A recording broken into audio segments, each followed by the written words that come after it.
రామ్మా వెళదాం. వస్తున్నాను అంకుల్.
సార్, ఈ అమ్మాయి మన మీద రేపొద్దున పోలీస్ స్టేషన్లో కంప్లైంట్ ఇస్తే? సరే, ఒక ప్లాన్ చేయి. ఆ అమ్మాయిని ఎక్కడి చంపేసాయి. అర్థమైందా? అలాగే. పద.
ఎవరో దారుణంగా రేప్ చేసి చంపినట్టున్నారు. చనిపోయిన ఆవిడ మీకేమవుతుంది? నా చెల్లెలు సార్. ఇది ఎవరు చేసి ఉంటారు? మీకెవరి మీద ఏదైనా అనుమానం ఉందా? లేదు సార్. కానిస్టేబుల్ సార్, శవాన్ని పోస్ట్ మార్టం పంపించండి. సార్.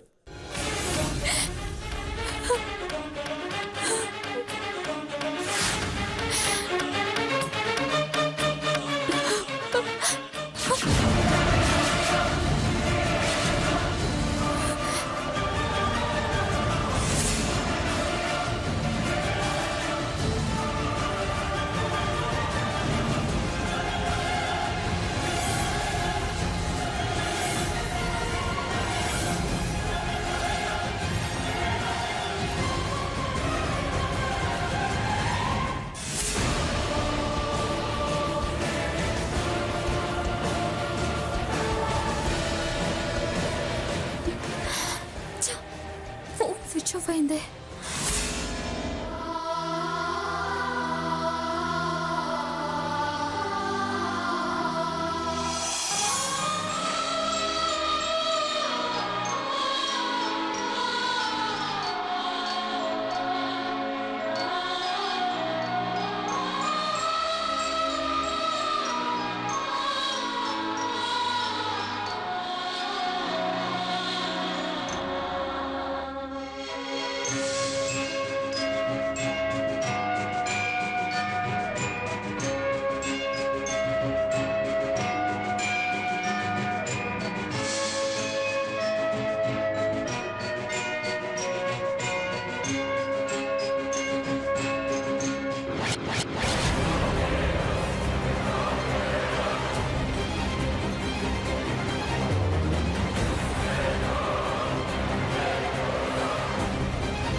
మీనా,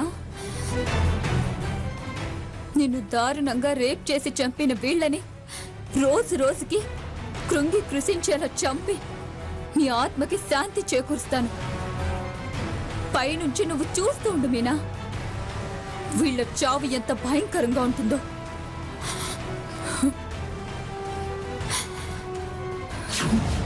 నా చెల్లెల్ని దారుణంగా రేప్ చేసిన ఇద్దరిని నా చెల్లెలి మొబైల్ ద్వారా కనిపెట్టాను. ఎంతో భవిష్యత్తున్న నా చెల్లిని అలా కిరాతకంగా రేప్ చేసిన వాళ్ళని అంతకన్నా దారుణంగా చంపాలని భయంకరమైన ఇంజెక్షన్ ని తయారు చేశాను. ఆ ఇంజెక్షన్ ని అదును చూసి వారికి వేయడానికి వారిపై రెక్కి నిర్వహించాను.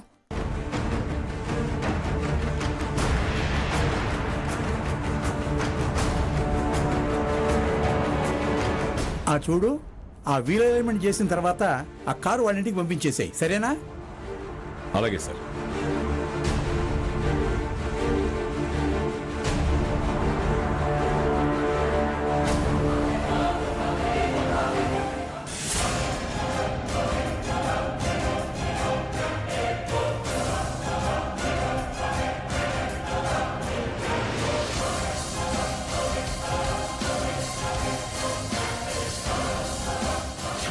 అలా రెక్కి నిర్వహించిన నేను సమయం చూసుకొని ఆ ఇద్దరిని కావాలనే ట్రాప్ చేసి రొమాన్స్ లోకి దించి నేను తయారు చేసిన భయంకరమైన ఇంజెక్షన్ వేసి చంపేశాను. ఆ ఇంజెక్షన్ వాళ్ళ బాడీలోకి వెళ్ళిన తర్వాత సెల్స్ కొద్ది కొద్దిగా చంపేసి వాళ్ళ మరణానికి కారణమయ్యాను. సరే, నీ చెల్లెల్ని చంపినందుకు వాళ్ళిద్దరి మీద పగ సాధించావు. కానీ అమాయకులైన ఇంకో ముగ్గురికి అదే ఇంజెక్షన్ ఇచ్చి చంపాల్సిన అవసరం ఏమొచ్చింది? నేను చంపింది అమాయకుల్నేం కాదు, ఆ ముగ్గురు కూడా చనిపోయిన ఆ ఇద్దరు లాంటి వారే. అమాయక ఆడపిల్లల్ని ట్రాప్ చేయాలనుకున్నవారే.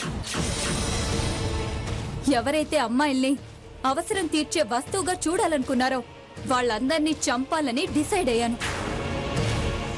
నాకు అదృష్టం లేదు, అందుకే మీకు దొరికిపోయాను. మంచితనం ముసుగు వేసుకొని అమ్మాయిల జీవితాలతో ఆడుకునే ముసలి వెధవల్ని ఇక చంపలేనేమోనని బాధగా ఉంది. నీలాంటి వాళ్ళు ఇలా చంపుకుంటూ పోతే మాలాంటి పోలీసులు పట్టుకోలేరని ఎలా అనుకున్నావు? కానిస్టేబుల్స్ సార్, ఈ అమ్మాయిని సెల్లో వేయండి. ఓకే సార్, పదండి.